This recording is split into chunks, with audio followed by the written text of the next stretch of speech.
sposobnosti, staviti u službu struke i nauke.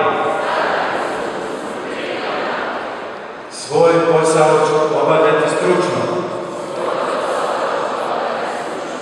savjesno, časno i dostojanstveno. Čuvat ću čast svog znanja. Ovo izjavljujem svečano i slobodno, pozivajući se na svoju čast. Vivat Universitas Studiorum Veneciensis. 1, 2,